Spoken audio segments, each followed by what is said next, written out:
Okey, seminggu saya dapat RM15,000. Boleh dengar? Saya lepas saya habis hari Ahad tu, Monday saya balik Melaka, saya bawa mak saya pergi kedai emas. Ambil kau. Sebab syarikat berbeza-beza. Gaji Malaysia ke gaji kat Kau Singapura pulang pada abang? Okey, kat Malaysia sebulan saya boleh dapat RM6,000 ke RM7,000. RM7,000. Macam mana pengalaman abang pergi Sembawang pula? Okey, seminggu saya dapat RM15,000. Boleh dengar? Macam tu. Seminggu RM15,000 guys. Boleh percaya?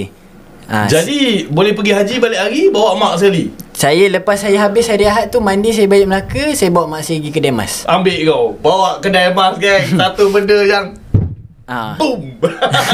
Sebab time tu saya pun terperanjat. Saya tengok, okay, sebab seminggu kita kerja kat Singapore, memang it's very tough lah. We as foreigner, pergi ke negara orang, so memang kita orang pandang sini sikit yes, kita bang macam foreigner bang. Kalau tapi kita kita layan Bangla macam babu, kita masuk Singapore mesti dia kena layan babunya. Tapi betul lah, saya kerja kat Brunei pun, kenapa orang Brunei pandang kita macam orang Indo je.